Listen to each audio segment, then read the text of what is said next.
Sebelum ceritanya dimulai, silahkan tulis di kolom komentar dari daerah mana saja teman-teman yang menonton cerita ini.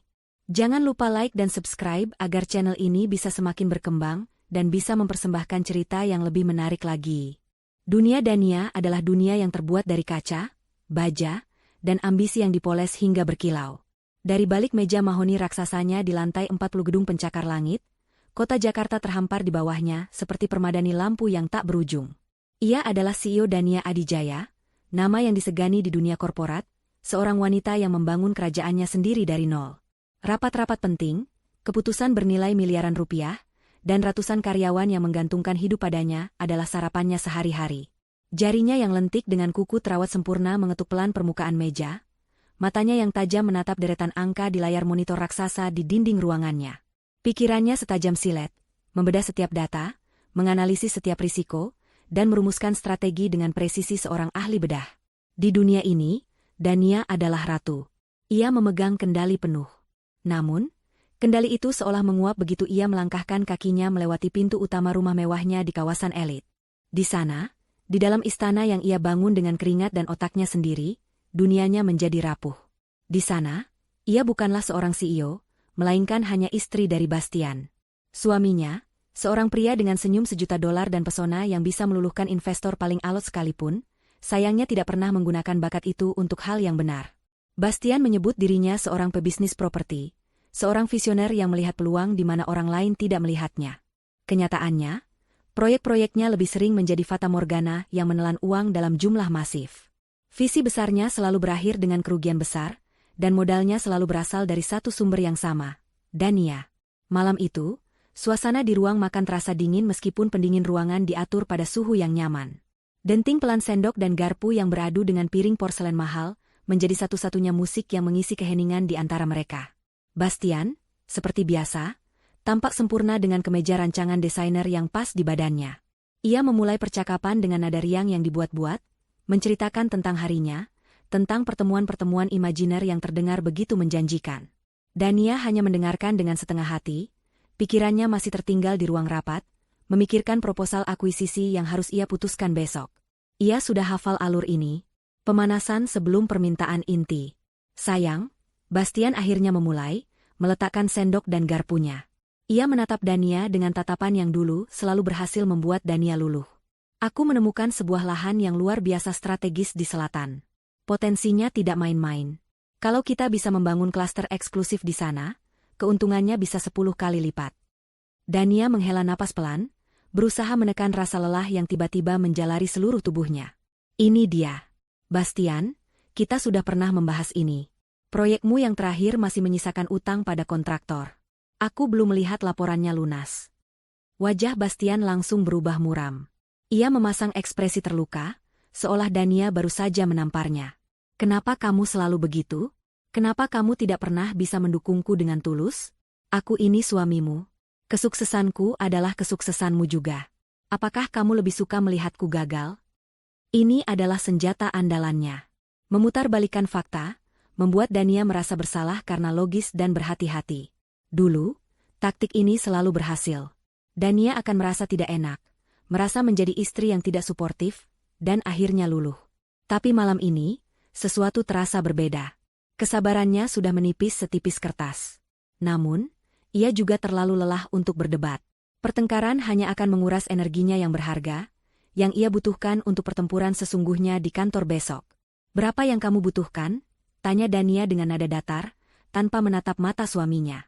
Wajah Bastian kembali cerah secepat kilat. Tidak banyak, untuk proyek sebesar ini. Aku sudah hitung semuanya. Cukup 5 miliar sebagai uang muka untuk mengamankan lahannya. 5 miliar. Jumlah yang bagi orang lain sangat besar. Namun bagi Bastian terdengar seperti meminta uang untuk membeli permen. Dania memejamkan matanya sejenak. Uang itu bisa ia gunakan untuk program bonus akhir tahun bagi manajer terbaiknya. Uang itu bisa menjadi investasi di perusahaan rintisan teknologi yang sedang ia lirik. Tapi uang itu kini akan kembali masuk ke dalam lubang hitam bernama ambisi Bastian. Dengan berat hati, ia mengangguk. Baiklah.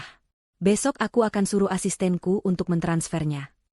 Senyum kemenangan terukir di wajah Bastian. Ia bangkit dari kursinya, menghampiri Dania dan mencium puncak kepalanya. Terima kasih. Sayang, aku janji, kali ini akan berbeda.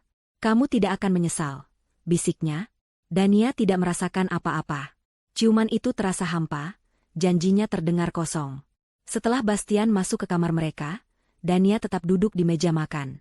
Ia meraih tabletnya, ingin mengalihkan pikiran dengan memeriksa beberapa email pekerjaan yang belum sempat ia baca. Jarinya menggulir layar, membuka folder-folder laporan keuangan. Iseng, ia membuka laporan gabungan kartu kredit mereka. Biasanya ia tidak pernah memeriksa detailnya, karena asistennya yang selalu mengurus pembayaran. Tapi malam ini, matanya terpaku pada satu baris transaksi. Sebuah transaksi sebesar 300 juta rupiah. Dania mengerutkan keningnya. Ia tidak ingat pernah membelanjakan uang sebanyak itu dalam satu transaksi belakangan ini. Matanya membaca detailnya. Nama merchantnya adalah Elysian Jewels, sebuah butik perhiasan mewah yang hanya menjual berlian langka. Tanggal transaksinya 2 minggu yang lalu, pada hari ulang tahun pernikahan mereka. Dania meraba lehernya. Kosong. Bastian memang mengucapkan selamat ulang tahun pernikahan, tapi tidak ada hadiah apapun. Pria itu beralasan sedang sibuk menyiapkan proyek besarnya, sehingga tidak sempat membeli kado. Dania memakluminya saat itu. Kini, transaksi ini terasa seperti sebuah anomali, sebuah kesalahan sistem. Mungkinkah kartu kreditnya diretas? Tapi jika diretas, kenapa hanya satu transaksi besar di toko perhiasan? Dania mencoba berpikir positif. Mungkin Bastian membelikannya sebagai hadiah kejutan yang belum sempat ia berikan. Tapi itu tidak terasa benar. Bastian bukan tipe orang yang bisa menyimpan rahasia, terutama jika itu adalah sesuatu yang bisa ia pamerkan. Jika ia memang membeli perhiasan semahal itu, ia pasti sudah memberikannya pada Dania pada hari itu juga. Sebuah perasaan dingin mulai merayap di punggungnya. Perasaan yang sama seperti saat ia merasa ada yang tidak beres dengan laporan keuangan anak perusahaannya setahun yang lalu, yang ternyata benar karena ada penggelapan dana oleh manajernya.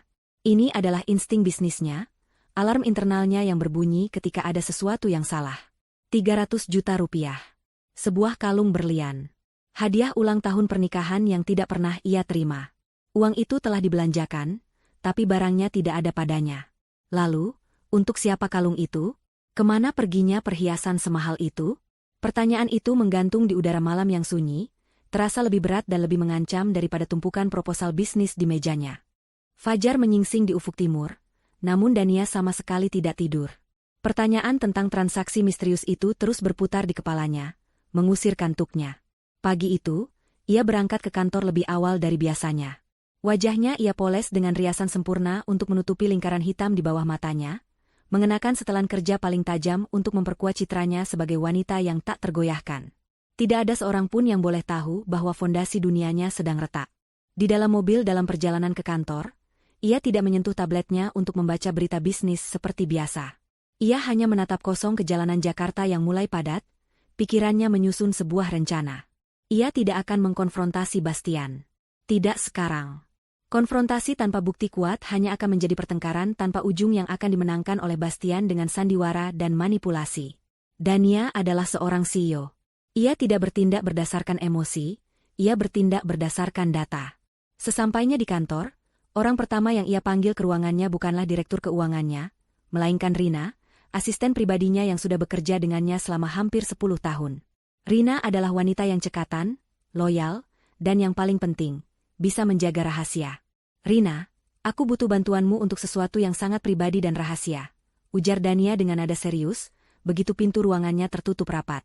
Aku ingin kamu melacak sebuah transaksi di laporan kartu kreditku. Cari tahu detail pengiriman untuk pembelian di Elysian Jewels 2 minggu lalu.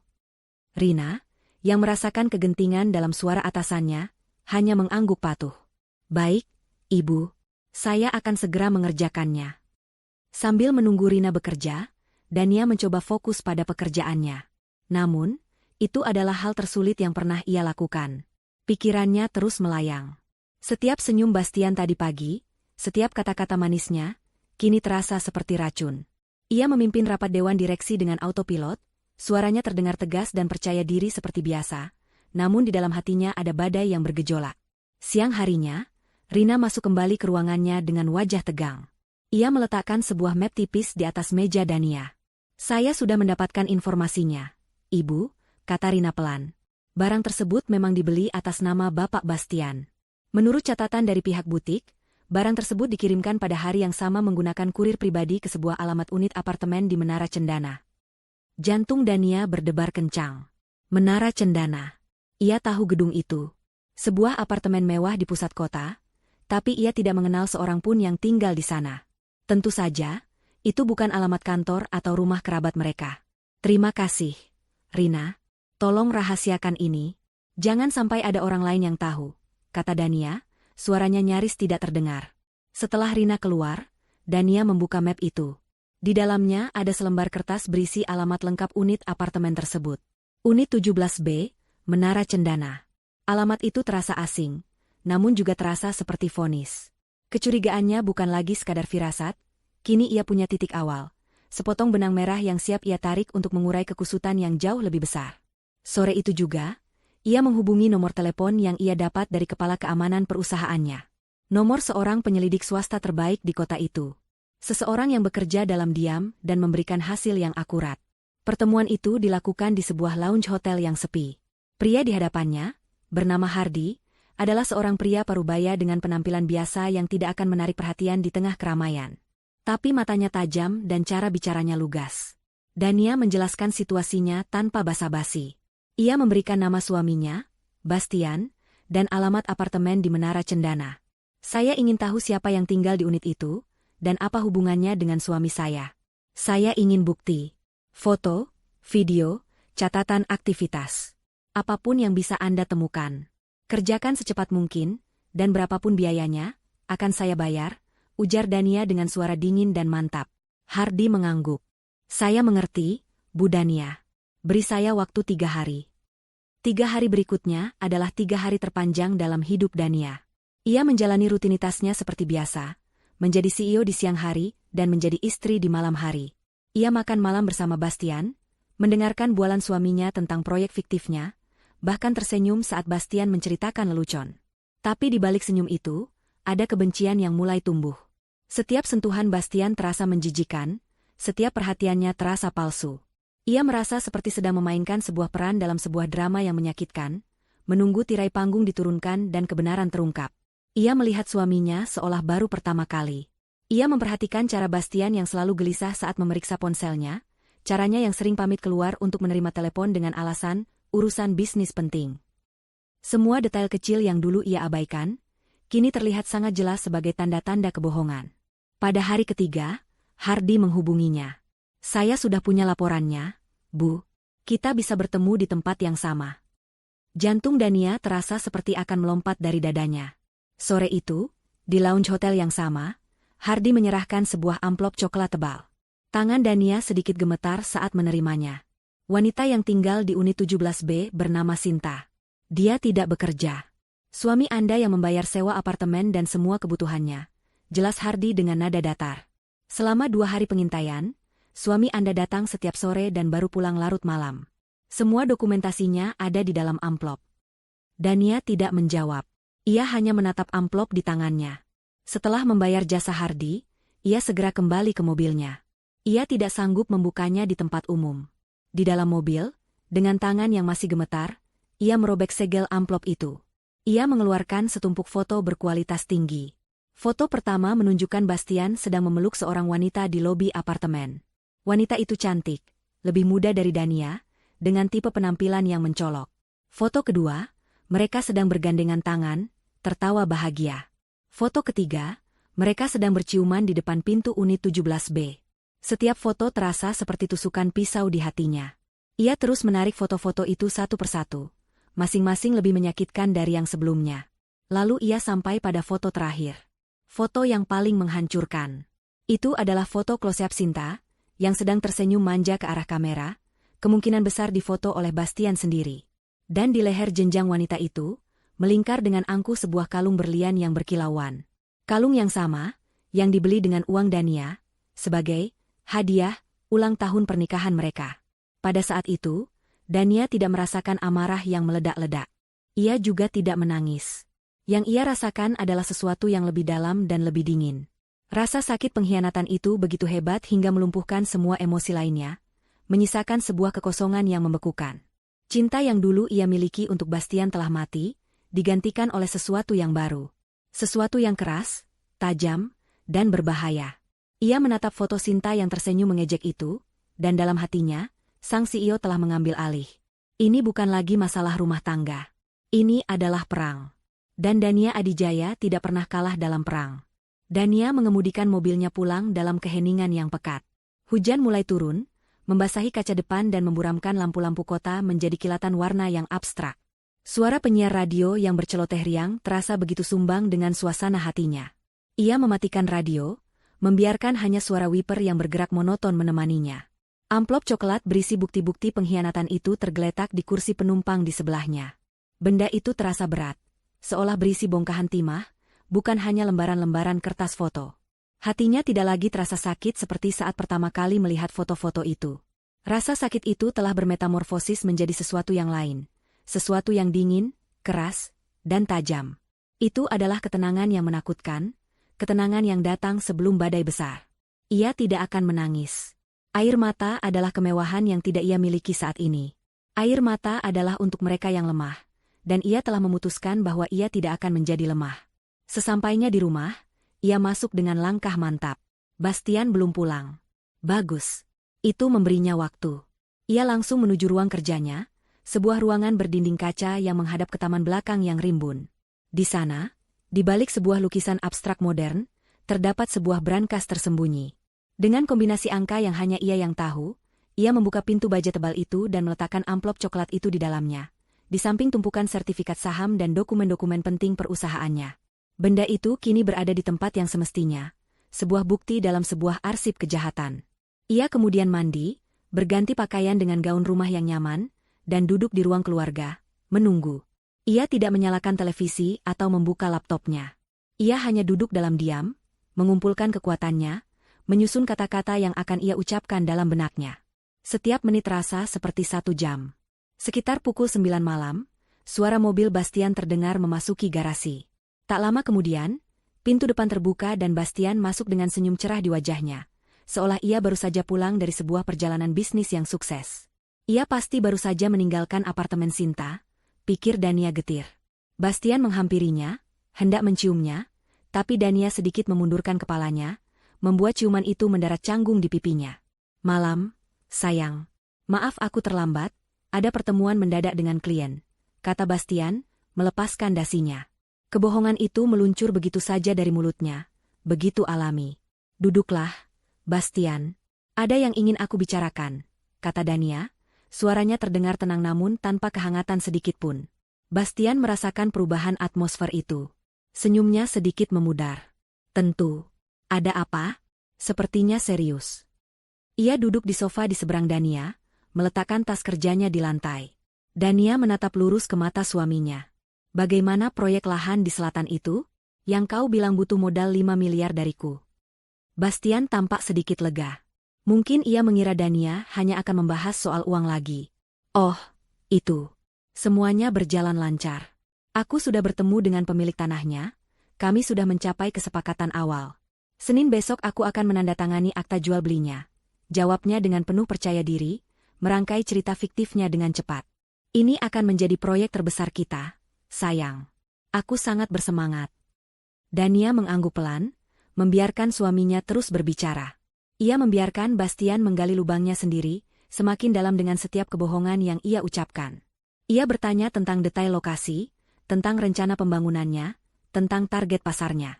Dan Bastian menjawab semuanya dengan lancar, menciptakan sebuah ilusi kesuksesan yang begitu meyakinkan. Setelah Bastian selesai dengan presentasi imajinernya, keheningan kembali menyelimuti ruangan. Kau terlihat sangat bahagia belakangan ini, Bastian, kata Dania pelan, nadanya berubah. Sepertinya ada sesuatu yang memberimu energi baru. Bastian tersenyum. Tentu saja. Proyek ini memberiku harapan. Dukungan darimu juga sangat berarti. Benarkah? Atau mungkin ada proyek lain yang membuatmu bersemangat? Kecurigaan mulai merayap di wajah Bastian. Ia menatap istrinya dengan waspada. Apa maksudmu? Dania tidak menjawab. Ia bangkit dari duduknya dengan anggun, berjalan ke ruang kerjanya, dan kembali beberapa saat kemudian dengan amplop coklat di tangannya. Ia kembali duduk dan meletakkan amplop itu di atas meja kaca di antara mereka. Jantung Bastian seolah berhenti berdetak. Ia mengenali amplop semacam itu. Amplop yang berisi masalah. Bukalah, kata Dania dengan suara dingin. Tangan Bastian gemetar saat ia meraih amplop itu. Ia merobeknya dengan kasar dan mengeluarkan isinya. Matanya membelalak saat melihat foto pertama, wajahnya langsung pucat pasi. Ia membolak-balik foto-foto berikutnya dengan panik. Setiap gambar seolah menampar wajahnya. Foto pelukan, foto ciuman, dan yang terakhir, foto Sinta yang mengenakan kalung berlian itu. Setelah melihat semuanya, ia menjatuhkan foto-foto itu ke atas meja seolah benda-benda itu membakar tangannya. Ini tidak seperti yang kamu pikirkan. Dania, bisiknya, suaranya serak. Oh, benarkah? Balas Dania sinis. Lalu seperti apa sebenarnya? Jelaskan padaku. Jelaskan tentang apartemen di Menara Cendana yang kau sewa. Jelaskan tentang wanita bernama Sinta ini. Dan yang paling penting, jelaskan tentang kalung berlian seharga 300 juta yang kau beli menggunakan uangku sebagai hadiah untuknya, tepat di hari ulang tahun pernikahan kita. Setiap kata Dania adalah sebuah tuduhan tajam yang tidak bisa dibantah. Bastian terdiam, otaknya bekerja keras mencari jalan keluar. Ketika sadar ia sudah terpojok, strateginya berubah dari penyangkalan menjadi serangan balik. Wajahnya yang pucat kini memerah karena marah. Jadi kau memata-mataiku? Bentaknya, suaranya meninggi. Kau menyewa orang untuk mengikutiku? Sejak kapan kau menjadi serendah ini, Dania? Aku menjadi serendah ini sejak suamiku menggunakan uang hasil kerja kerasku untuk membiayai wanita simpanannya. Balas Dania dengan ketenangan yang mengerikan. Aku terpaksa melakukan ini, teriak Bastian, berdiri dari sofa.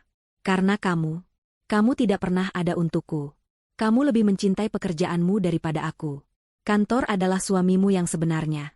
Sinta memberiku perhatian yang tidak pernah aku dapatkan darimu. Dia membuatku merasa hidup. Dania hanya tersenyum tipis, senyum yang tidak mencapai matanya. Perhatian? Atau uangku? Jangan samakan pengkhianatanmu dengan kegagalanmu sendiri, Bastian. Kau bersamanya bukan karena aku sibuk bekerja. Kau bersamanya karena kau adalah pria lemah yang tidak tahan melihat istrimu lebih sukses darimu. Kau butuh seseorang yang bisa kau kendalikan, seseorang yang memujamu, dan kau membelinya dengan uangku. Kata-kata Dania menusuk tepat di egonya yang rapuh. Wajah Bastian berubah dari marah menjadi putus asa. Ia sadar ia tidak bisa menang dalam perdebatan ini. Jadi, ia menggunakan senjata terakhirnya, air mata. Ia ambruk berlutut di depan Dania, meraih tangan istrinya. Wajahnya basah oleh air mata penyesalan yang palsu. Maafkan aku, Dania, maafkan aku, isaknya. Aku salah, aku tahu aku salah. Itu semua hanya kesalahan bodoh. Aku tidak mencintainya, aku hanya mencintaimu. Aku hanya kesepian. Tolong beri aku satu kesempatan lagi. Aku akan meninggalkannya sekarang juga. Aku akan melakukan apa saja. Tolong jangan tinggalkan aku. Pemandangan itu begitu menyedihkan. Seorang pria dewasa menangis dan memohon di kakinya. Dulu, mungkin hatinya akan luluh. Tapi sekarang, ia hanya merasakan jijik. Ia menarik tangannya dari genggaman Bastian. Sudah terlambat, Bastian, katanya dingin. Saat ia berbalik hendak meninggalkan Bastian yang masih berlutut di lantai, ponselnya yang tergeletak di atas meja berdering. Nomor tidak dikenal. Sebuah firasat buruk membuatnya mengangkat telepon itu. Halo? Halo, Nyonya Dania Adijaya, sapa sebuah suara wanita yang terdengar angkuh dan penuh kemenangan. Dania langsung mengenali nada itu dari deskripsi penyelidiknya. Ini Sinta. Siapa ini? Tanya Dania, meskipun ia sudah tahu jawabannya. Oh, jangan pura-pura tidak tahu, kata Sinta sambil tertawa kecil. Aku hanya ingin menyapamu secara langsung. Bagaimana? Apakah suamimu sudah menunjukkan pertunjukan air matanya yang menyedihkan itu? Jangan percaya padanya. Dia milikku sekarang. Dania melirik ke arah Bastian, yang menatapnya dengan wajah pucat dan penuh kengerian. Pria itu sadar siapa yang sedang menelepon. Apa maumu? Tanya Dania tajam. Mauku? Sinta tertawa lagi, tawa yang terdengar seperti lonceng kematian. Aku mau semua yang kau miliki. Rumahmu, mobilmu, perusahaanmu, dan tentu saja, suamimu. Menyerah saja, Nyonya CEO. Cepat atau lambat, semua yang kau sebut milikmu itu akan jadi milikku. Telepon ditutup. Dania menurunkan ponselnya perlahan. Keheningan di ruangan itu terasa memekakan. Kini semuanya menjadi sangat jelas. Ini bukan hanya perselingkuhan. Ini adalah konspirasi. Ini adalah perampokan yang direncanakan. Sinta bukan hanya seorang selingkuhan, ia adalah rekan kejahatan suaminya. Dan Bastian, pria yang sedang berlutut di hadapannya, bukan hanya seorang suami yang tidak setia, ia adalah musuh yang tidur seranjang dengannya. Badai di dalam hatinya telah reda, digantikan oleh hamparan es yang dingin dan luas. Perang telah resmi dimulai. Panggilan telepon dari Sinta adalah katalisator yang mengubah segalanya. Itu seperti menyalakan lampu di sebuah ruangan gelap yang Dania kira hanya berisi seekor tikus pengkhianat. Namun ternyata ruangan itu dipenuhi oleh serigala lapar. Malam itu, Dania tidak tidur di kamar yang sama dengan Bastian. Ia mengunci diri di kamar tamu, bukan karena takut, tapi karena jijik. Ia tidak bisa lagi berbagi udara dengan pria itu. Pikirannya bekerja tanpa henti, memetakan situasi, menganalisis ancaman, dan merancang strategi serangan balik. Ancaman Sinta yang begitu terang-terangan menunjukkan tingkat kepercayaan diri yang tinggi. Mereka pasti merasa punya kartu as di tangan mereka. Dania harus mencari tahu apa kartu itu sebelum mereka sempat memainkannya. Keesokan paginya, ia kembali bertemu dengan Hardy, sang penyelidik swasta.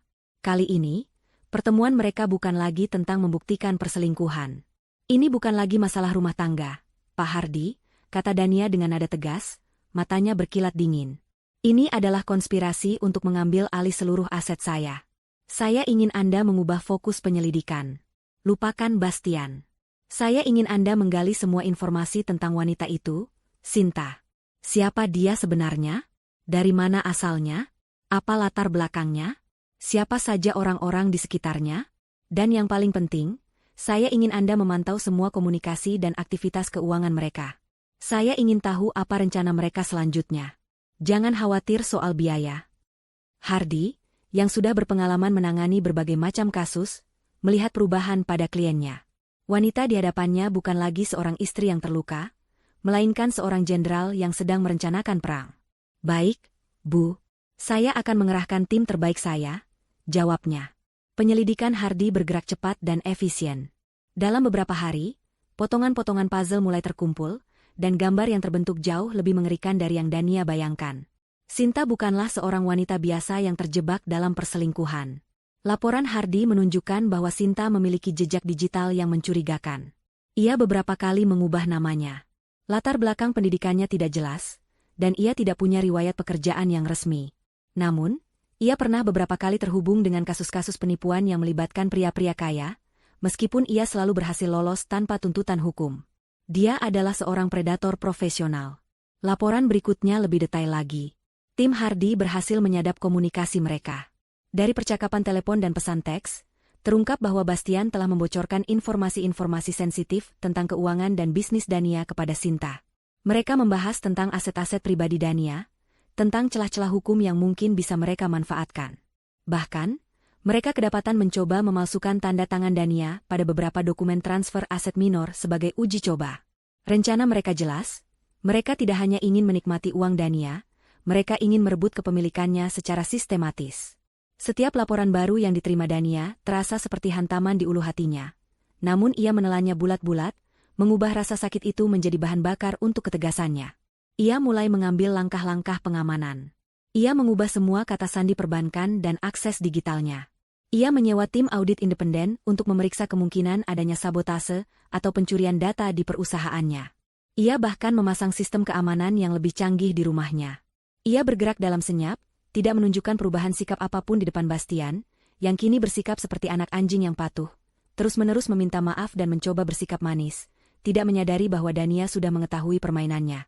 Suatu sore, Hardy meminta pertemuan darurat. Wajahnya tampak lebih serius dari biasanya. Bu Dania, ada perkembangan baru yang sangat mengkhawatirkan, katanya sambil menyodorkan sebuah dokumen.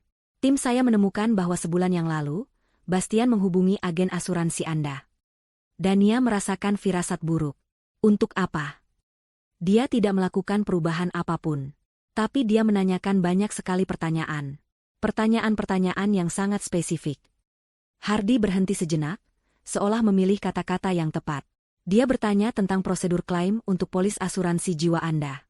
Secara spesifik, dia menanyakan tentang klausul yang berhubungan dengan kematian akibat kecelakaan tunggal, dan kematian mendadak saat sedang melakukan perjalanan atau liburan. Dia juga bertanya apakah proses klaimnya akan lebih rumit jika kematian terjadi di luar negeri. Ruangan itu terasa berputar. Udara seolah tersedot keluar dari paru-paru Dania. Ini bukan lagi tentang uang. Ini bukan lagi tentang merebut perusahaan atau rumahnya. Ini tentang nyawanya. Pikiran bahwa pria yang tidur di sebelahnya selama bertahun-tahun, ayah dari anak-anak yang pernah mereka impikan bersama, kini sedang merencanakan kematiannya, adalah sebuah kengerian yang tak terbayangkan. Rasa dingin yang ia rasakan sebelumnya, kini berubah menjadi es yang membekukan tulangnya. Ia tidak lagi merasa marah.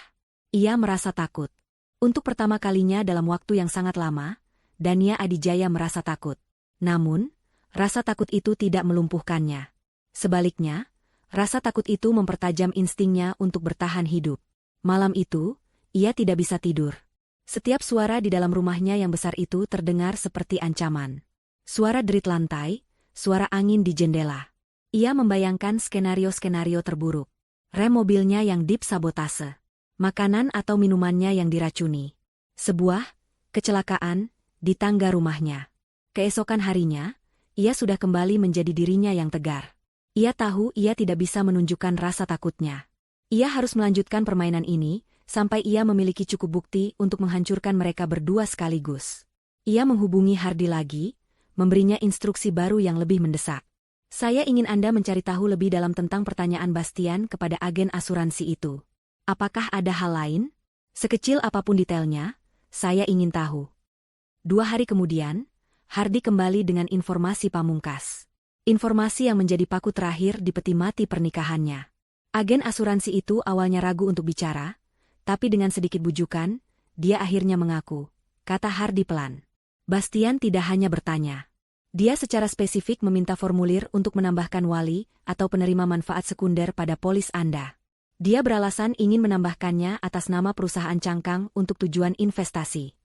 Perusahaan cangkang? Tanya Dania, hatinya berdebar kencang. Betul. Tentu saja kami langsung melacak perusahaan itu. Lanjut Hardy sambil meletakkan selembar kertas di atas meja. Itu adalah salinan akta pendirian sebuah perusahaan bernama PT Sinar Gemilang Properti. Sebuah nama yang terdengar biasa saja. Perusahaan ini baru didirikan 2 bulan lalu.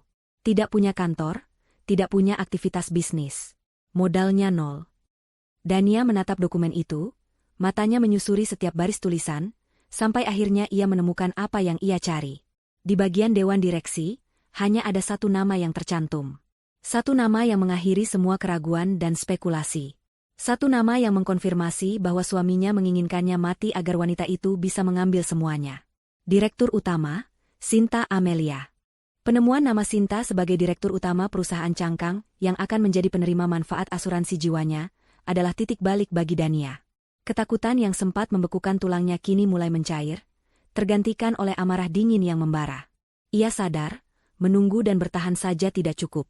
Jika ia ingin selamat, ia harus selangkah lebih maju dari musuhnya. Ia harus memahami permainan mereka, memprediksi gerakan mereka, dan menyiapkan jebakan balasan. Selama beberapa hari, ia hidup dalam dualitas yang melelahkan. Di depan Bastian, ia memasang wajah lelah dan pasrah, seolah pertengkaran hebat mereka telah menguras seluruh energinya, dan ia mulai mempertimbangkan untuk memaafkan. Ia sengaja mengurangi intensitas kerjanya, pulang lebih awal, dan menunjukkan sedikit kehangatan palsu. Bastian, yang egonya setinggi langit, tentu saja memakan umpan itu mentah-mentah. Ia mengira istrinya yang perkasa itu akhirnya luluh, takluk oleh pesonanya dan sandiwara penyesalannya. Di saat yang sama, di belakang layar, Dania bergerak seperti seorang ahli strategi perang. Ia menghabiskan malam-malamnya tidak untuk tidur, melainkan untuk belajar. Ia membaca tentang semua asetnya, mempelajari setiap detail hukum kepemilikan, dan berkonsultasi secara rahasia dengan pengacara terbaiknya dengan dalih perencanaan aset masa depan. Ia ingin memastikan benteng pertahanannya tidak memiliki celah sedikitpun. Ia juga meminta Hardy untuk terus melaporkan setiap detail kecil dari aktivitas Bastian dan Sinta.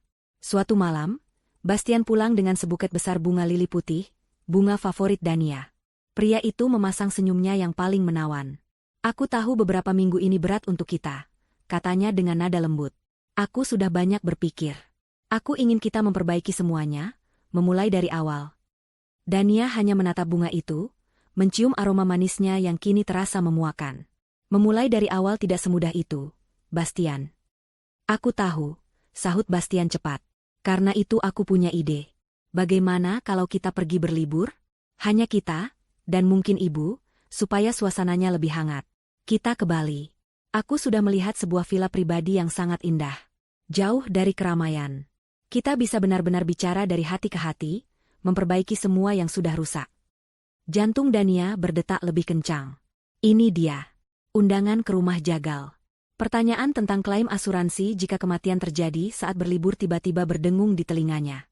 Aku tidak tahu, Bastian. Aku sedang banyak pekerjaan. Ayolah, Dania. Pekerjaanmu tidak akan ada habisnya. Bujuk Bastian. Anggap saja ini sebagai terapi untuk pernikahan kita. Aku mohon, beri aku kesempatan ini untuk membuktikan bahwa aku serius ingin berubah. Dania sengaja tidak langsung memberikan jawaban, membiarkan Bastian terus memohon. Ia tahu ia harus ikut dalam perjalanan ini. Di sanalah, di tempat yang Bastian pikir akan menjadi akhir baginya, Dania justru akan mencari awal dari akhir bagi mereka. Namun, ia tidak boleh terlihat terlalu mudah setuju.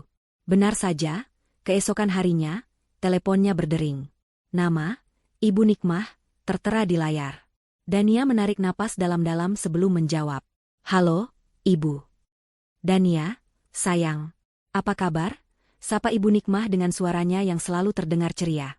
Ibu baru saja ditelepon Bastian. Dia cerita tentang rencananya mengajak kalian ke Bali. Aduh, Ibu senang sekali mendengarnya. Akhirnya anak itu sadar juga. Kamu ikutkan. Nak? Ibu mohon ya, terima ajakannya. Ibu yakin, kalau kalian sudah berdua di tempat yang indah, semua masalah pasti selesai. Ibu juga akan ikut, biar bisa menengahi kalau ada apa-apa. Dania memejamkan matanya. Mendengar suara tulus mertuanya yang tidak tahu apa-apa itu terasa begitu menyakitkan. Bastian dengan liciknya telah menggunakan ibunya sendiri sebagai pion, sebagai senjata emosional untuk memaksanya setuju. Menolak sekarang berarti ia akan menghancurkan harapan wanita tua yang baik hati itu, dan membuatnya terlihat sebagai pihak yang keras kepala. Baik, Ibu. Jika Ibu juga ikut, Dania akan ikut, jawab Dania akhirnya, suaranya ia buat terdengar sedikit ragu namun pasrah. Dari seberang telepon, terdengar pekikan bahagia Ibu Nikmah. Setelah menutup telepon, wajah Dania kembali mengeras. Permainan telah diatur. Sekarang gilirannya mempersiapkan amunisi. Ia segera menghubungi Hardy. Saya akan pergi ke Bali bersama mereka, kata Dania tanpa basa-basi. Saya butuh peralatan. Sesuatu yang kecil, tidak terdeteksi, dan bisa merekam dengan jelas. Suara dan gambar. Berikan saya yang terbaik. Sore harinya, seorang kurir mengantarkan sebuah kotak kecil ke kantor Dania. Di dalamnya terdapat sebuah pena hitam elegan yang ternyata adalah perekam suara dengan daya tahan baterai 48 jam, sebuah bros berbentuk daun kecil yang merupakan kamera tersembunyi, dan sebuah pelacak GPS seukuran koin. Dania mempelajari cara kerja setiap alat itu dengan cepat. Ia adalah seorang pebisnis ulung yang terbiasa mempelajari teknologi baru. Kini, keahlian itu ia gunakan untuk menyelamatkan nyawanya sendiri. Malam sebelum hari keberangkatan, saat ia sedang memasukkan bros kamera itu ke dalam tas perlengkapan riasnya, sebuah notifikasi email masuk ke ponselnya dari Hardy. Subjeknya hanya satu kata, penting.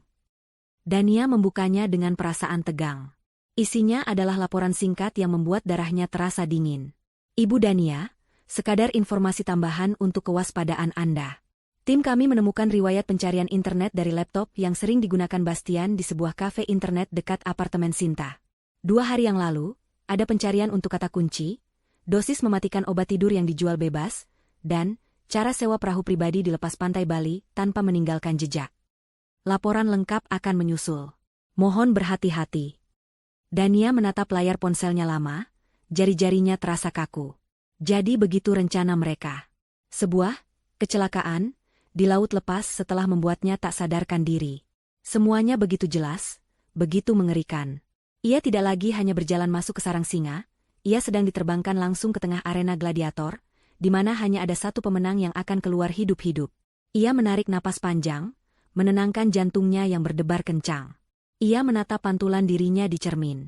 Wajah wanita yang ketakutan itu perlahan sirna, digantikan oleh sorot mata yang tajam dan penuh perhitungan.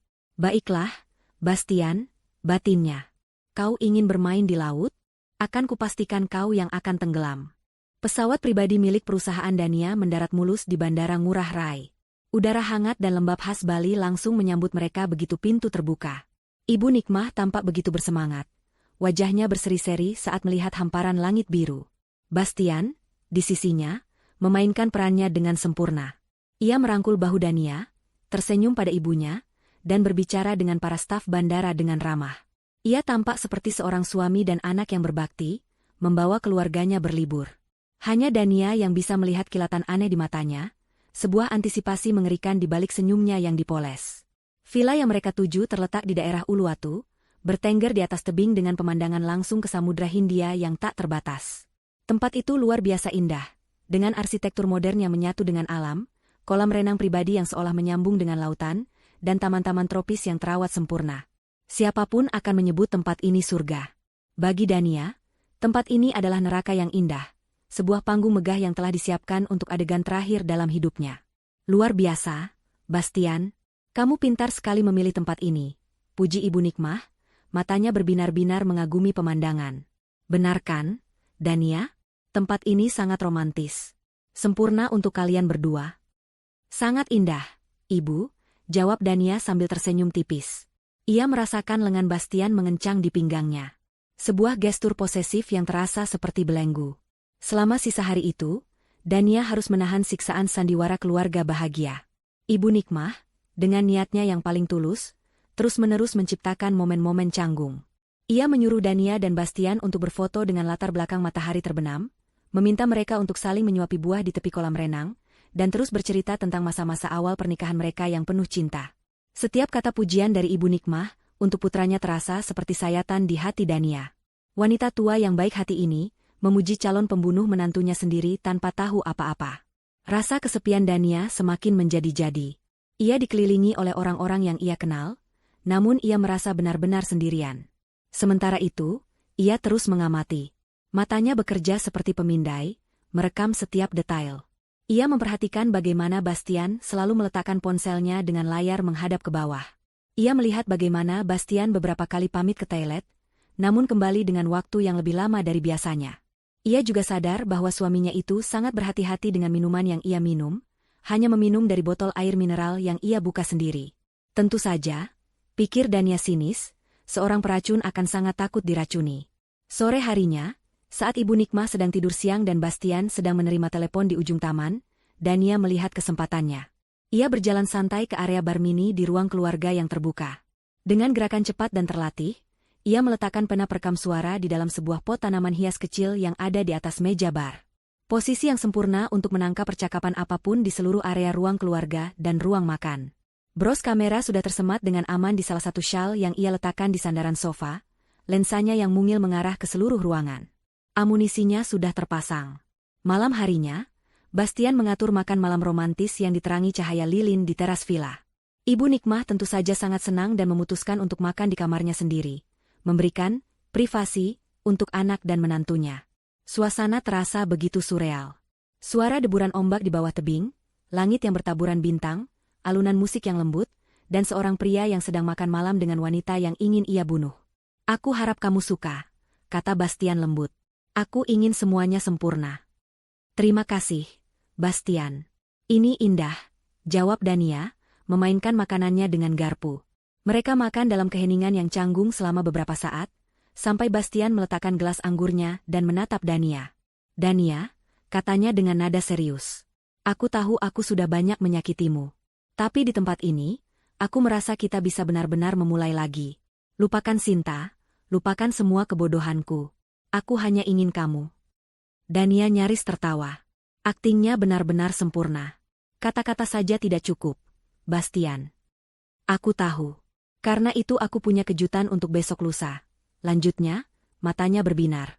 Aku sudah menyewa sebuah kapal pesiar pribadi. Hanya kita berdua. Kita akan berlayar ke sebuah pulau kecil yang indah, snorkeling, makan siang di atas kapal. Seharian penuh, hanya kita berdua di tengah lautan biru. Jauh dari segalanya. Bagaimana? Jantung Dania berdebar kencang. Perahu pribadi. Lepas pantai. Semuanya cocok dengan informasi dari Hardy. Inilah rencananya. Terdengar menyenangkan, jawab Dania, berusaha agar suaranya tidak bergetar. Setelah makan malam yang terasa seperti berlangsung selamanya itu, Dania pamit ke kamar lebih dulu dengan alasan sakit kepala. Ia butuh waktu sendirian, butuh ruang untuk bernapas. Ia berdiri di balkon kamarnya yang luas, menatap lautan gelap di bawahnya. Angin malam terasa dingin di kulitnya. Ia merasa begitu kecil dan sendirian di hadapan alam semesta, dan di hadapan kejahatan yang begitu terencana. Ia hampir saja menyerah pada keputusasaan, saat matanya menangkap sebuah gerakan di area taman villa sebelah yang remang-remang. Awalnya ia tidak terlalu memperhatikan, mengira itu adalah tamu atau staf hotel. Namun, sosok itu berhenti di bawah sebuah lampu taman, mengeluarkan ponsel, dan wajahnya tersinari oleh cahaya layar. Dania seketika menahan napas. Ia tidak mungkin salah. Meskipun dari jarak yang cukup jauh, ia mengenali wajah itu. Wajah angkuh yang ia lihat berkali-kali di dalam foto-foto dari Hardy. Wajah wanita yang meneleponnya dengan nada mengejek. Itu adalah Sinta. Dia ada di sini, bukan di hotel lain, bukan di kota lain. Dia ada di villa sebelah, begitu dekat. Dia tidak sedang bersembunyi. Dia ada di sana, mengawasi, menunggu. Mungkin memastikan semuanya berjalan sesuai rencana. Pada saat itu, semua keraguan yang tersisa di benak Dania lenyap. Ini bukan lagi sekadar dugaan atau firasat buruk yang didasari oleh bukti tidak langsung. Ini adalah konfirmasi visual. Serigala itu tidak hanya mengintai dari jauh. Serigala itu sudah berada di depan pintu kandangnya, menunggu saat yang tepat untuk menerkam. Dania mundur perlahan dari balkon, masuk ke dalam kamarnya, dan mengunci pintu. Rasa takutnya kini telah mengkristal menjadi sebuah kepastian yang dingin. Pertarungan untuk hidupnya akan terjadi di sini, di surga palsu ini. Malam itu terasa panjang dan penuh ancaman. Kesadaran bahwa Sinta, sang arsitek kehancurannya, berada begitu dekat membuat Dania tidak bisa memejamkan mata. Ia berbaring di tempat tidur, punggungnya menghadap Bastian, setiap otot di tubuhnya menegang. Ia bisa mendengar napas suaminya yang teratur, sebuah kepura-puraan tidur yang begitu sempurna. Dania bertanya-tanya apa yang ada di dalam kepala pria itu. Apakah ia sedang memimpikan kekayaan yang akan ia rebut? Ataukah ia sedang membayangkan bagaimana cara menyingkirkan jasad istrinya besok di tengah lautan? Kengerian itu membuat perutnya mual. Ia memeluk dirinya sendiri di bawah selimut tebal, merasa kedinginan meskipun udara Bali terasa hangat. Ia sendirian dalam pertarungan ini, dan fajar esok hari terasa seperti hitungan mundur menuju eksekusinya. Paginya, Dania memaksa dirinya untuk bangun dan bersikap seperti biasa.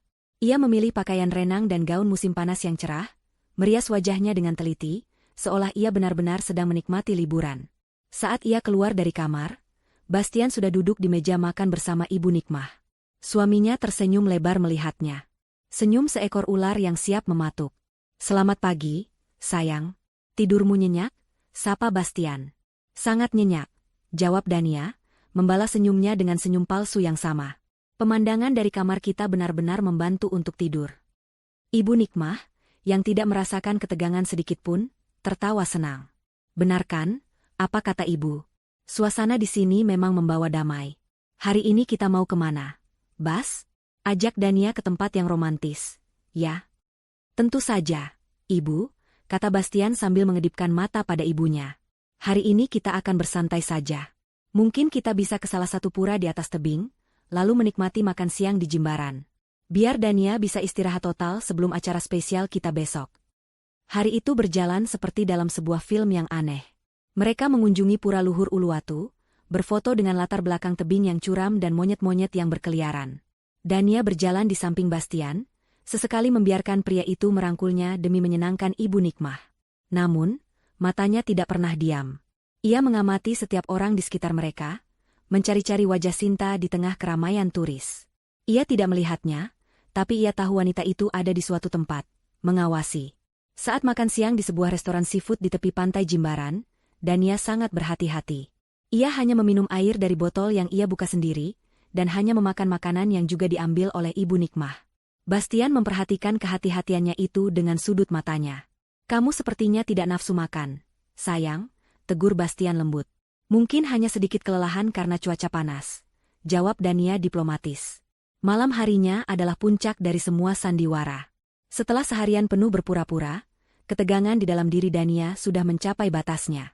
Ibu Nikmah, yang merasa sedikit lelah setelah berjalan-jalan, memutuskan untuk makan malam di kamarnya dan beristirahat lebih awal. "Kalian habiskan waktu berdua, ya? Jangan pedulikan ibu," katanya sambil tersenyum sebelum masuk ke kamarnya. Akhirnya, Dania sendirian bersama calon pembunuhnya. Mereka kembali ke suite pribadi mereka. Suasananya terasa berat dan menyesakan. Bastian menyalakan musik yang lembut, mencoba menciptakan suasana romantis yang palsu. Ia menuangkan 2 gelas anggur, namun Dania menolaknya dengan halus. Aku rasa aku tidak ingin minum alkohol malam ini. Kepalaku sedikit pusing. Bastian tidak memaksa. Ia tahu rencananya tidak memerlukan alkohol. Ia duduk di samping Dania di sofa balkon, menatap lautan yang gelap. Besok akan menjadi hari yang luar biasa, katanya, suaranya terdengar seperti bisikan. Hanya ada kau dan aku. Setelah beberapa saat, Dania bangkit berdiri. Aku mau mandi dan bersiap-siap tidur. Aku lelah sekali. Tentu, sayang, kata Bastian. Aku akan menunggumu di sini. Dania masuk ke kamar mandi, namun ia tidak menyalakan air. Ia bersandar di pintu yang dingin, mencoba menenangkan detak jantungnya yang menggila. Ia tahu waktunya akan segera tiba. Setelah beberapa menit, ia keluar dengan mengenakan gaun tidur sutra. Ia melihat Bastian sudah berada di dalam kamar, berdiri di dekat meja nakas. Di atas meja itu terdapat sebuah teko air minum dan 2 gelas kosong. Bros kamera yang tadi ia kenakan kini sudah ia letakkan di atas meja rias. Lensanya mengarah tepat ke area tempat tidur dan meja nakas. Pena perekam suara juga sudah ia letakkan di sana, di antara botol-botol parfumnya. Bastian tersenyum melihatnya. Sudah lebih segar? Tanyanya. Ia meraih teko air dan menuangkannya ke dalam salah satu gelas. Gerakannya terlihat sangat alami, seperti seorang suami yang sedang melayani istrinya. Tapi Dania melihat semuanya dalam gerak lambat. Ia melihat bagaimana jempol Bastian sedikit menekan bagian atas teko saat menuang, seolah melepaskan sesuatu dari sebuah kompartemen tersembunyi. Imajinasi liarnya, atau memang itu yang terjadi? Bastian menyodorkan gelas itu padanya. Minumlah. Kamu pasti dehidrasi setelah seharian di bawah matahari. Ini penting supaya besok kamu fit untuk perjalanan kita di laut. Dania menatap gelas di tangan Bastian. Air di dalamnya terlihat jernih dan normal. Tidak berbau, tidak berwarna. Persis seperti yang dijelaskan dalam riwayat pencarian internet itu. Perutnya terasa melilit. Ini adalah momen penentuan. Seluruh hidupnya bergantung pada bagaimana ia menangani detik-detik berikutnya. Terima kasih, katanya. Suaranya ia usahakan terdengar normal. Ia menerima gelas itu, jari-jarinya terasa dingin saat menyentuh permukaan kaca. Minumlah sekarang, desak Bastian lembut, matanya tidak lepas dari wajah Dania. Dania mengangkat gelas itu mendekati bibirnya. Jantungnya berteriak untuk melemparkan gelas itu ke wajah suaminya dan berlari sejauh mungkin. Tapi otaknya yang dingin menahannya. Itu akan terlalu gegabah. Ia butuh bukti yang tak terbantahkan. Ia berhenti, tidak jadi meminumnya. Ia meletakkan gelas itu di atas meja nakas di sisinya. Nanti saja, biar sedikit lebih dingin, katanya, mencoba tersenyum. Perutku agak aneh kalau langsung minum air setelah mandi. Wajah Bastian menunjukkan sebersit kekecewaan yang cepat-cepat ia sembunyikan. Oh, baiklah. Tapi jangan lupa diminum, ya. Aku tidak mau kamu sakit besok. Tentu, jawab Dania sambil naik ke tempat tidur, membelakangi Bastian. Ia menarik selimut hingga ke lehernya, berpura-pura akan tidur. Bastian mematikan lampu utama, menyisakan hanya lampu tidur yang temaram. Pria itu ikut naik ke tempat tidur, namun tidak menyentuhnya. Dania bisa merasakan ketegangan yang memancar dari tubuh suaminya. Pria itu sedang menunggu. Menunggu istrinya meminum racun yang telah ia siapkan. Keheningan di antara mereka terasa begitu berat, syarat dengan niat membunuh yang tak terucapkan. Setiap detik terasa seperti 1 abad. Dania memejamkan matanya erat-erat, berdoa dalam hati agar malam ini cepat berakhir. Tiba-tiba, keheningan itu pecah. Terdengar suara ketukan pelan dan ragu-ragu di pintu suite mereka. Tok, tok, tok. Suara itu begitu pelan. Namun di dalam ruangan yang sunyi itu, bunyinya terdengar seperti ledakan. Dania dan Bastian sama-sama terkejut. Siapa yang datang malam-malam begini? Keduanya saling berpandangan dalam cahaya temaram, pikiran mereka sama-sama bertanya-tanya. Ketukan itu terdengar lagi, kali ini sedikit lebih keras. Ketukan di pintu itu membuat Bastian mengumpat pelan di bawah napasnya. Siapa yang berani mengganggu rencananya yang sudah tersusun rapi? Dengan kesal, ia bangkit dari tempat tidur dan berjalan ke pintu. Dania ikut duduk, jantungnya berdebar tidak karuan. Apakah ini bagian dari rencana Bastian yang tidak ia ketahui? Atau sesuatu yang lain? Saat pintu terbuka, sosok Ibu Nikmah berdiri di sana dengan mengenakan piyama dan jubah tidurnya. Wajahnya tampak sedikit cemas. Maaf mengganggu kalian malam-malam begini, kata Ibu Nikmah pelan. Ibu tidak bisa tidur. Entah kenapa perasaan ibu tidak enak. Bastian berusaha keras menyembunyikan kekesalannya di balik senyum palsu. Ada apa, Bu? Apa Ibu butuh sesuatu? Mau Bastian buatkan teh hangat? Bukan itu, Ibu Nikmah menggeleng. Ia melangkah masuk ke dalam suite, matanya mencari Dania. Ibu hanya ingin bicara sebentar dengan Dania. Boleh, kan? Melihat ibunya, Bastian tidak bisa berbuat apa-apa selain mengizinkannya. Tentu saja, Bu. Masuklah. Ia menutup pintu sementara Ibu Nikmah berjalan dan duduk di tepi tempat tidur, di samping Dania. Ada apa, Ibu? Tanya Dania lembut, mencoba menenangkan kegelisahan wanita tua itu, sekaligus kegelisahannya sendiri. Ibu Nikmah meraih tangan Dania, menggenggamnya erat. Tangannya terasa dingin. Ibu hanya tiba-tiba kepikiran kalian berdua. Ibu sangat bahagia melihat kalian mau mencoba memperbaiki semuanya. Dania, kamu itu sudah seperti anak perempuan ibu sendiri. Kamu istri yang baik, wanita yang hebat. Ibu tahu, anak ibu, Bastian, kadang-kadang bisa sangat bodoh dan tidak peka. Katanya sambil melirik tajam ke arah Bastian yang berdiri canggung di dekat pintu. Tapi hatinya baik. Ibu mohon, maafkanlah kesalahannya. Ibu hanya ingin melihat kalian bahagia sampai tua nanti. Setiap kata dari Ibu Nikmah terasa seperti belati bagi Dania. Wanita ini begitu tulus, begitu penuh harapan. Sama sekali tidak menyadari bahwa putranya yang berhati baik, itu baru saja mencoba meracuni menantu kesayangannya. Dania hanya bisa mengangguk. Tenggorokannya tercekat, tidak sanggup mengeluarkan sepatah kata pun. Air mata mulai menggenang di pelupuk matanya. Bastian, yang merasa pembicaraan ini semakin tidak menguntungkan baginya, mencoba menyela. Sudahlah, Bu, ini sudah malam. Sebaiknya Ibu kembali ke kamar dan istirahat. Besok kita masih punya banyak kegiatan. Sebentar lagi, sahut Ibu Nikmah. Ia kembali menatap Dania. Maafkan Ibu ya, Nak, kalau selama ini Ibu ada salah. Doa Ibu selalu menyertai kalian. Di tengah curahan hatinya yang emosional itu, ia terbatuk kecil. Tenggorokannya terasa kering. Aduh, Ibu jadi haus sekali setelah bicara panjang lebar. Matanya secara alami mencari-cari air minum. Dan pandangannya jatuh pada gelas berisi air putih yang masih berdiri manis di atas meja nakas di samping Dania. Gelas yang sama yang telah disiapkan oleh Bastian. Gelas yang berisi dosis mematikan obat tidur. Sebelum Dania sempat berpikir, sebelum ia sempat mencegah, sebelum Bastian menyadari apa yang akan terjadi, semuanya berlangsung begitu cepat. Dengan gerakan yang wajar dan tanpa kecurigaan sedikitpun, Ibu Nikmah meraih gelas itu. Ah, ada air. Ibu minum ini saja, ya, katanya dengan santai.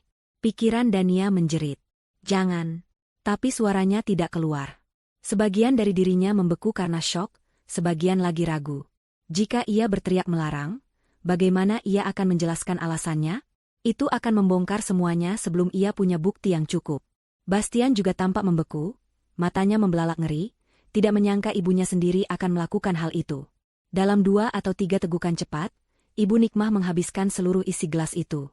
Ah, segarnya, katanya sambil meletakkan gelas kosong itu kembali ke meja. Ia tersenyum pada Dania, senyum terakhirnya.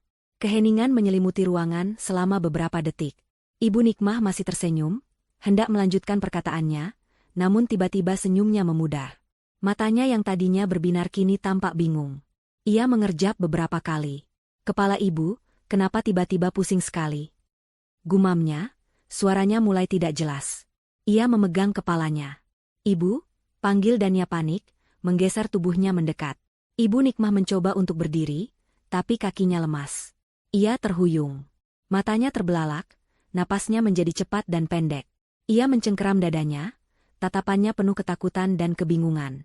Lalu, tanpa suara sedikitpun, tubuhnya lemas dan ambruk dari tepi tempat tidur ke lantai dengan suara gedebuk yang pelan. Ibu, jerit Dania, melompat dari tempat tidur dan menghampiri tubuh mertuanya yang tergeletak tak bergerak. Ia mengguncang-guncang bahunya. Ibu, bangun, Bu. Tapi tidak ada jawaban. Bastian berdiri terpaku di tempatnya selama beberapa detik. Wajahnya pucat pasi seperti mayat. Kengerian dan ketidakpercayaan terpancar dari matanya. Rencananya telah hancur berkeping-keping dengan cara yang paling mengerikan. Ibunya. Ibunya sendiri yang telah meminum racun yang ia siapkan untuk istrinya. Namun, di tengah kepanikannya, otaknya yang licik bekerja dengan cepat.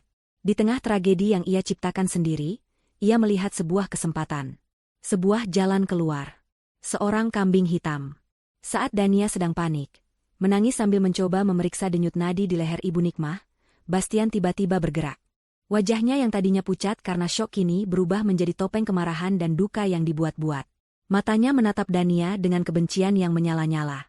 Ia berlari keluar dari suite mereka, membuka pintu dengan kasar, dan berteriak ke lorong villa yang sunyi. Suaranya bergema, penuh dengan kepalsuan yang meyakinkan. Tolong. Siapapun tolong. Estreku. Dania meracuni ibuku. Teriakan Bastian yang membelah keheningan malam villa mewah itu adalah sebuah mahakarya kebohongan. Itu adalah teriakan seorang putra yang patah hati, penuh dengan kesedihan dan amarah yang begitu meyakinkan hingga mampu menipu siapa saja yang mendengarnya. Staf villa yang sedang bertugas adalah yang pertama kali datang, wajah mereka panik. Mereka menemukan pemandangan yang mengerikan. Seorang wanita tua terbaring tak sadarkan diri di lantai, seorang pria menangis histeris sambil menunjuk-nunjuk istrinya, dan seorang wanita yang berlutut di samping tubuh itu dengan wajah basah oleh air mata dan syok. Dia meracuninya. Istriku meracuni ibuku. Raung Bastian, menunjuk gelas kosong di meja nakas. Dia menaruh sesuatu di air minum itu. Air itu seharusnya untukku. Dania mengangkat kepalanya, menatap suaminya dengan tatapan tak percaya. Di tengah duka dan kekacauan, di samping tubuh ibu mertuanya yang tercinta, pria ini masih sempat memutarbalikkan fakta, masih sempat mencoba menjebak dan menghancurkannya. Pada saat itu, sisa-sisa perasaan apapun yang mungkin masih tersisa untuk Bastian. Kasihan, kenangan masa lalu, lenyap selamanya, terbakar habis oleh kebencian yang murni. Pria di hadapannya bukan lagi manusia, ia adalah monster. Situasi berkembang dengan cepat. Manajer villa menelepon ambulans dan polisi. Dalam waktu singkat, suite mewah mereka telah berubah menjadi tempat kejadian perkara. Para medis masuk dan segera memeriksa Ibu Nikmah. Setelah beberapa upaya resusitasi yang sia-sia, mereka dengan berat hati menyatakan bahwa Ibu Nikmah telah meninggal dunia. Bastian meraung lebih keras, sebuah pertunjukan duka yang spektakuler. Ia mencoba menerjang Dania, namun ditahan oleh petugas keamanan. Polisi pun tiba. 2 orang detektif lokal yang berpengalaman, satu lebih tua dan satu lebih muda, memasuki ruangan. Mereka mengamati situasi dengan tatapan tajam dan terlatih. Detektif yang lebih tua, bernama Inspektur Wayan, menghampiri Bastian yang masih histeris. "Tenang, Pak. Coba jelaskan apa yang terjadi," kata Inspektur Wayan dengan nada tenang namun tegas. Dengan air mata bercucuran, Bastian menceritakan versi ceritanya. Ia mengarang sebuah kisah tentang pertengkaran hebat antara ia dan Dania mengenai perselingkuhannya. Menurutnya, Dania menjadi gelap mata dan mengancam akan membunuhnya. Ia menuduh Dania menaruh racun di dalam gelas air yang disiapkan untuknya, namun ibunya yang malang tidak sengaja meminumnya saat datang untuk menenangkan mereka. Cerita itu terdengar masuk akal, sebuah drama rumah tangga yang berakhir tragis. Saat Bastian sedang bercerita, Sinta tiba-tiba muncul di ambang pintu, wajahnya dipenuhi kepanikan. "Ya Tuhan, ada apa ini?" serunya, berlari menghampiri Bastian dan memeluknya. "Aku dengar teriakan dari vilaku." Kehadirannya adalah langkah terakhir dalam rencana mereka. Ia akan berperan sebagai saksi yang menguatkan cerita Bastian. "Benar, Pak Polisi," katanya sambil terisak di bahu Bastian. "Saya tahu mereka sedang ada masalah. Tuan Bastian bercerita pada saya bahwa istrinya sangat marah dan sering mengancamnya. Saya khawatir hal seperti ini akan terjadi." Semua mata kini tertuju pada Dania. Ia masih duduk di lantai, di dekat jenazah ibu mertuanya, seolah tidak peduli dengan tuduhan-tuduhan yang dilontarkan kepadanya. Ia tampak seperti tersangka yang bersalah, diam, terpukul, dan tidak bisa membela diri. Detektif yang lebih muda menghampirinya. "Ibu Dania, Anda harus ikut kami ke kantor untuk dimintai keterangan," katanya dengan nada formal. Dania menarik napas panjang, sebuah napas yang terasa berat dan menyakitkan. Perlahan, ia mengangkat kepalanya. Air mata masih membasahi pipinya, namun matanya tidak lagi menunjukkan kesedihan atau ketakutan. Matanya berkilat dengan cahaya yang dingin dan tajam. Cahaya seorang CEO yang akan mengambil alih ruang rapat yang kacau. Dengan bantuan detektif muda itu, ia berdiri. "Tidak perlu, Pak," katanya dengan suara yang bergetar namun jelas. "Keterangannya bisa kita lakukan di sini. Karena pembunuhnya sudah ada di ruangan ini." Ia menatap lurus ke arah Bastian dan Sinta, yang menatapnya balik dengan seringai kemenangan tipis di wajah mereka. Mereka pikir mereka sudah menang. "Tuduhan Anda sangat serius, Bu," kata Inspektur Wayan, mendekatinya. "Saya tahu. Dan saya punya bukti untuk setiap perkataan saya," balas Dania. Ketegasan dalam suaranya membuat semua orang di ruangan itu terdiam. Perlahan, dengan gerakan yang disengaja, Dania berjalan ke meja riasnya. Bastian dan Sinta saling berpandangan, sedikit cemas. Apa yang akan ia lakukan? Dania mengambil bros berbentuk daun yang tersemat di syalnya, dan pena hitam elegan yang tergeletak di antara botol-botol parfumnya. Ia berbalik menghadap kedua detektif itu. Ini, katanya sambil menyodorkan kedua benda itu. Bukan sekadar bros dan pena. Ini adalah kamera dan alat perekam suara. Semuanya sudah merekam sejak sebelum kami masuk ke kamar ini malam ini. Wajah Bastian dan Sinta seketika berubah pucat pasi. Senyum kemenangan mereka lenyap, digantikan oleh ekspresi horor yang tak terselubung. Alat perekam suara ini, lanjut Dania sambil mengangkat pena itu, telah merekam dengan jelas percakapan saya dengan almarhumah Ibu Nikmah beberapa saat sebelum beliau meninggal. Beliau datang bukan untuk menenangkan pertengkaran, karena memang tidak ada pertengkaran. Beliau datang karena tidak bisa tidur dan ingin mencurahkan isi hatinya. Anda akan mendengar betapa tulusnya beliau menyayangi saya. Anda juga akan mendengar dengan jelas bagaimana suami saya, Bastian, sebelumnya memaksa saya untuk meminum air dari gelas itu. Ia kemudian mengangkat bros kamera. Dan kamera ini akan menunjukkan kepada Anda sesuatu yang lebih menarik. Kamera ini akan menunjukkan bagaimana Bastian menuangkan air ke dalam gelas itu. Perhatikan baik-baik gerak-gerik tangannya saat memegang teko.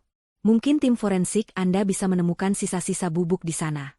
Kamera ini juga akan menunjukkan bagaimana Ibu Nikmah meminum air itu atas inisiatifnya sendiri, tanpa ada paksaan dari siapapun. Dan yang paling penting, suara Dania meninggi, dipenuhi amarah yang akhirnya ia lepaskan. Kamera ini akan menunjukkan ekspresi wajah suami saya saat ibunya sendiri ambruk di lantai. Bukan ekspresi terkejut atau sedih, tapi ekspresi panik seorang pembunuh yang rencananya berantakan. Inspektur Wayan menatap kedua benda kecil di tangan Dania, lalu menatap wajah Bastian dan Sinta yang sudah seperti kertas. Ia memberi isyarat kepada detektif muda, yang segera mengambil alih alat-alat bukti itu. Itu tidak benar. Dia bohong. Dia pasti sudah mengeditnya, teriak Sinta panik. Tenang saja, kata Dania dingin. Aku punya lebih banyak lagi. Di dalam berangkas saya di Jakarta, ada laporan lengkap dari penyelidik swasta yang saya sewa. Laporan yang berisi foto-foto perselingkuhan kalian, bukti transfer uang dari perusahaan suami saya ke rekeningmu, Sinta. Dan yang paling menarik, laporan tentang bagaimana suamiku menghubungi agen asuransi jiwaku, menanyakan prosedur klaim kematian saat berlibur. Oh, dan juga akta pendirian perusahaan cangkang atas namamu, Sinta, yang akan dijadikan penerima manfaat sekunder polis asuransiku. Setiap kalimat Dania adalah sebuah paku yang menghujam peti mati mereka. Bastian tidak lagi bisa berkata-kata. Kakinya lemas dan ia terduduk di sofa, menatap kosong ke depan. Dunianya runtuh dalam hitungan menit. Sinta mencoba untuk lari, namun jalan keluarnya sudah diblokir oleh petugas keamanan villa. Satu hal lagi, Inspektur, tambah Dania. Wanita ini, Sinta, dia tidak menginap jauh. Coba periksa villa di sebelah. Saya melihatnya sendiri tadi malam. Mungkin di sana Anda akan menemukan sisa bubuk, obat tidur, yang mereka gunakan. Mungkin juga Anda akan menemukan ponsel yang berisi semua percakapan perencanaan pembunuhan ini. Inspektur Wayan mengangguk pelan, matanya menatap tajam ke arah Bastian dan Sinta. Ia sudah cukup lama menjadi polisi untuk tahu kapan sebuah kebohongan telah terbongkar. Ia mengeluarkan borgol dari sakunya. Permainan telah berakhir. Skakmat. Pagi menyingsing di atas tebing Uluwatu, menyinari sebuah pemandangan yang kontras. Di luar, alam Bali menampilkan keindahannya yang abadi. Namun di dalam villa, kebusukan manusia baru saja terungkap dalam bentuknya yang paling menjijikan. Bastian dan Sinta digiring keluar dari villa dengan tangan terborgol. Wajah mereka yang tadinya angkuh dan penuh percaya diri kini tertunduk lesu, pucat, dan kosong. Kilatan lampu kamera dari beberapa wartawan yang entah bagaimana berhasil mendapatkan informasi mulai menyambar-nyambar, mengabadikan momen kejatuhan mereka. Berita tentang seorang suami yang mencoba membunuh istrinya yang seorang CEO namun, malah membunuh ibunya sendiri, adalah santapan lezat bagi media. Dania menyaksikan semua itu dari jendela vilanya. Ia tidak merasakan kemenangan. Ia tidak merasakan kepuasan. Yang ia rasakan hanyalah kehampaan yang luar biasa dan duka yang mendalam untuk Ibu Nikmah. Wanita baik hati yang menjadi korban tak berdosa dari keserakahan manusia. Ia telah memenangkan perang, tapi medan perangnya adalah hatinya sendiri, dan kini yang tersisa hanyalah puing-puing. Proses hukum berjalan dengan cepat. Bukti yang dimiliki Dania terlalu kuat untuk dibantah. Rekaman video dan audio dari kamar villa menjadi barang bukti utama. Tim forensik menemukan sisa-sisa obat tidur berdosis tinggi di dalam teko air dan di gelas yang diminum Ibu Nikmah. Penggeledahan di Villa Sinta menemukan sisa bubuk yang identik, serta laptop dan ponsel yang berisi riwayat pencarian internet yang memberatkan dan percakapan detail antara ia dan Bastian mengenai seluruh rencana pembunuhan, mulai dari riset racun hingga rencana membuang jasad Dania di laut. Di ruang pengadilan, Bastian dan Sinta mencoba saling menyalahkan. Pengacara Bastian berargumen bahwa kliennya berada di bawah pengaruh Sinta, sementara pengacara Sinta mengklaim bahwa kliennya hanya pion yang dimanfaatkan oleh Bastian. Namun, semua pembelaan itu runtuh di hadapan bukti-bukti yang tak terbantahkan. Dania memberikan kesaksiannya dengan ketenangan yang mengagumkan. Ia menceritakan semuanya dari awal, tanpa emosi yang berlebihan, seolah sedang mempresentasikan laporan bisnis. Namun, saat ia menceritakan tentang detik-detik terakhir kehidupan Ibu Nikmah, suaranya bergetar. Ia memutar rekaman suara dari pena hitam itu di depan seluruh ruang sidang. Suara tulus Ibu Nikmah yang mencurahkan isi hatinya, disusul oleh suara tegukan air dan akhirnya suara tubuhnya yang ambruk, menggema di ruangan yang sunyi itu. Tidak ada satu orang pun di ruang sidang yang tidak tersentuh.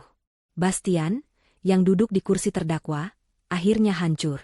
Ia menundukkan kepalanya dalam-dalam dan menangis sesenggukan, bukan karena penyesalan, melainkan karena kekalahan total. Ia tidak hanya kehilangan kebebasannya dan seluruh hartanya, ia harus hidup selamanya dengan pengetahuan bahwa ia telah membunuh ibunya sendiri. Vonis hakim dibacakan dengan tegas, hukuman penjara seumur hidup untuk Bastian dan Sinta atas tuduhan pembunuhan berencana dan konspirasi.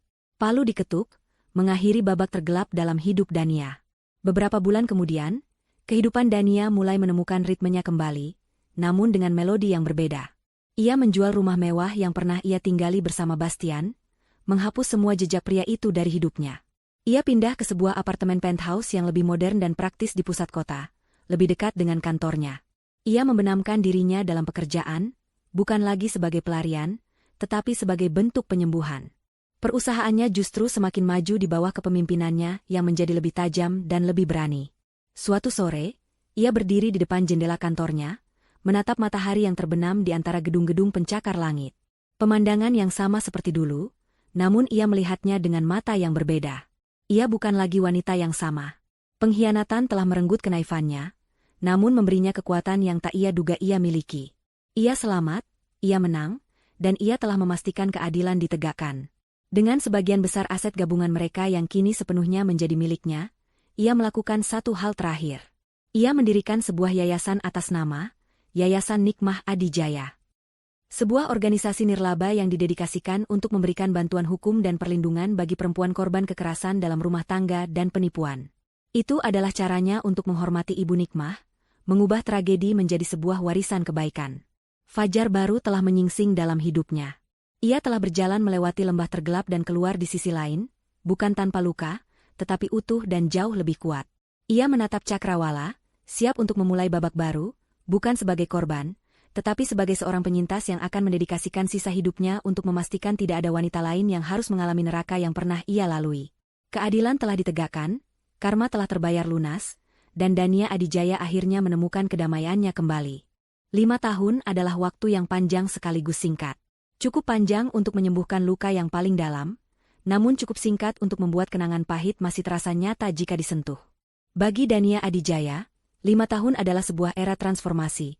Sebuah proses menempa ulang jiwa yang telah hancur menjadi sesuatu yang lebih kuat dan lebih berharga dari sebelumnya.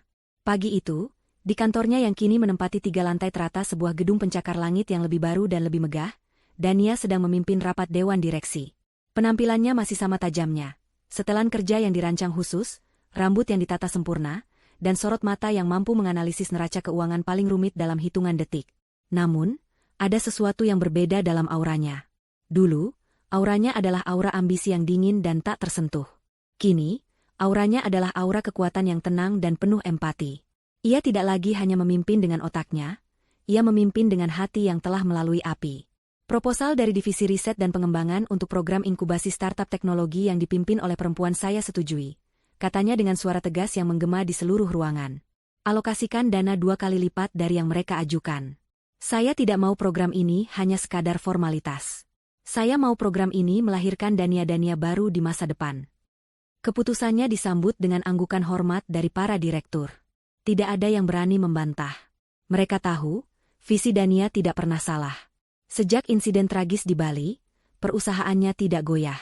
Sebaliknya, di bawah kepemimpinan Dania yang menjadi lebih fokus dan lebih berani, perusahaan itu melesat seperti anak panah.